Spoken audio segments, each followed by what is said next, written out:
Hey guys, నా పేరు ఇమ్రాన్. మీరు చూస్తున్నారు Ishta data labs. Guys, let's explore power pay అనే సిరీస్ ప్లేస్లో భాగంగా ఇది sixth video guys. That is data bars in power BI. So ఇది కొంచెం న్యూ వర్డ్ లాగా అనిపించవచ్చు ఈ డేటా బార్స్ అనేది. సో ఇది ఒక విజువలైజేషన్, మనకి విజువలైజేషన్ ట్యాబ్లెట్ సపరేట్గా ఎక్కడ లేదు, బట్ ఇది కండిషనల్ ఫార్మాటింగ్లో ఉంటుంది గైస్. ఓకేనా? సో ముందుగా దీని గురించి వెళ్ళే ముందు ఒకసారి స్మాల్ డిస్క్రిప్షన్ చూద్దాం, దాని తర్వాత క్విక్ డెమోలోకి వెళ్దాం. Data bars allows us to add a graphical representation of the values that we have in a table. So మన టేబుల్ చార్ట్లో కొంచెం మనకి గ్రాఫికల్ రిప్రజెంటేషన్ ఇవ్వడానికి ఈ డేటా బార్స్ యూజ్ చేస్తారంట.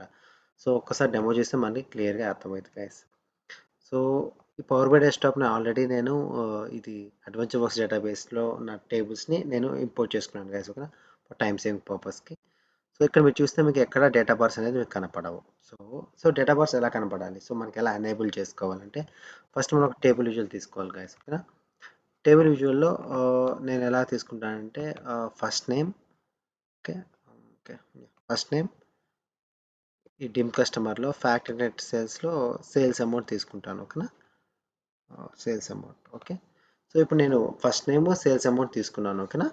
ఇక్కడ ఇలా నాకు వాల్యూస్ వస్తాయి, అంటే వీళ్ళు ఎంత సేల్స్ చేసుకున్నారో నాకు కనిపిస్తుంది. బట్ ఇక్కడ నాకు డేటా బార్స్ యాడ్ చేసి చూడండి, డిఫరెంట్గా ఉంటుంది, కొంచెం నాకు ఈజీగా అర్థమయ్యేలాగా ఉంటుంది. అది ఎలా యాడ్ చేసుకున్న డేటా బార్స్ చూడండి. ఇక్కడ క్లిక్ చేయండి. క్లిక్ చేశాక కండిషనల్ ఫార్మాటింగ్ ఉందా, ఇది క్లిక్ చేస్తే ఇక్కడ మీకు డేటా బార్స్ అనేది కనిపిస్తుంది గైస్. ఓకేనా? సో ఇదే డేటా బార్స్. సో ఇక్కడ చూడండి. సో ఫస్ట్ దీని తర్వాత ఎక్స్ప్లెయిన్ చేస్తాను, ముందుగా ఓకే చేస్తే ఏమొస్తుంది చూడండి. సో ఇప్పుడు చూసారు నాకు డేటా బార్స్ ఎనేబుల్ అయిపోయింది, నాకు క్లియర్గా అర్థమవుతుంది ఏది లార్జర్. ఇందులో చూస్తుంటే లార్జెస్ట్ వాల్యూ దీనికి ఉంది, అంటే లార్జెస్ట్ సైజ్ దీనికి ఉంది చూడగానే అర్థమవుతుంది. సో ఇట్లా మనకి ఈ గ్రాఫికల్ రిప్రజెంటేషన్ ఇస్తాను అన్నమాట టేబుల్ విషయంలో. సో ఇక్కడ చూస్తే మనకి ఈ డెఫినేషన్ అయితే మనకి జడ్జ్ అయింది కదా, జడ్జిమెంట్ అయిపోయింది కదా. So data bars are allows us to add a graphical representation of the values that we have in table. So అదే కదా గైస్ ఇక్కడ మనకి అయింది. సో గ్రాఫికల్ రిప్రజెంటేషన్, ఈ వాల్యూస్ని కొంచెం గ్రాఫికల్ రిప్రజెంట్ చూపిస్తాను టేబుల్లో. సో మళ్ళీ ఒకసారి వెళ్తాను చూడండి. కండిషనల్ ఫార్మాటింగ్లో డేటా బార్స్. సో ఈ కలర్స్ మనం మార్చుకోవచ్చు. సో పాజిటివ్ ఇలా కలర్స్ మనం మార్చుకోవచ్చు చూడండి.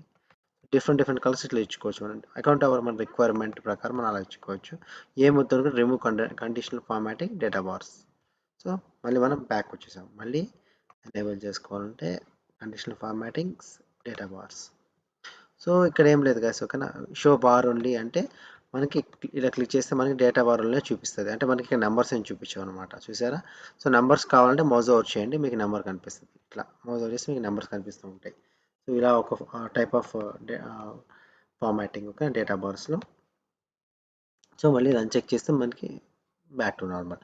సో లోవెస్ట్ వాల్యూకి ఎంత ఐ మీన్ మనం ఇక్కడ సెట్ చేసుకోవచ్చు. లైక్ చూడండి, కస్టమ్ లోయెస్ట్ వాల్యూ 200 అనుకుందాం. హైయెస్ట్ వాల్యూ మళ్ళీ ఇక్కడ కస్టమ్ పెట్టుకోండి. Okay, 5000 assume that 5000. Okay okay చూడండి. సో ఇట్లా. సో ఆల్రెడీ మనం క్రాస్ అయిపోయాం కాబట్టి, ఎందుకంటే మనం ఉన్న value lowest value 200, highest value 5000. So మనం క్రాస్ అయిపోయాం, ఇది ఫుల్ అయిపోయింది. సో ఇలా మనం డిఫరెంట్గా మనం ప్లే అరౌండ్ చేయొచ్చు గైస్. ఓకేనా? సో దీని గురించి డేటా బార్స్ గురించి. సో కస్టమ్ కాదు, lowest value and highest value. So ఈ bar direction left right to left అనేది చూసారు. అక్కడ ఓకే అంటే ఇటువైపు వస్తుంటుంది, right to left bar direction. ఇలా మనం డిఫరెంట్ ప్లే అరౌండ్ చేయొచ్చు. మీరు ప్లే అరౌండ్ చేయండి, బట్ మనం రియల్ టైంలో యూస్ చేస్తుంటాం ఇది. సో ఈ డేటా బార్స్ అనేది యూస్ చేస్తాం, ఈ కాన్సెప్ట్ అనేది. సో తెలియాలి కాబట్టి చేశాను guys. Okay, once again thank you guys, thank you for watching the video. ఒకసారి మీరు ట్రై చేయండి. Okay, data bars, this all about data bars in power BI.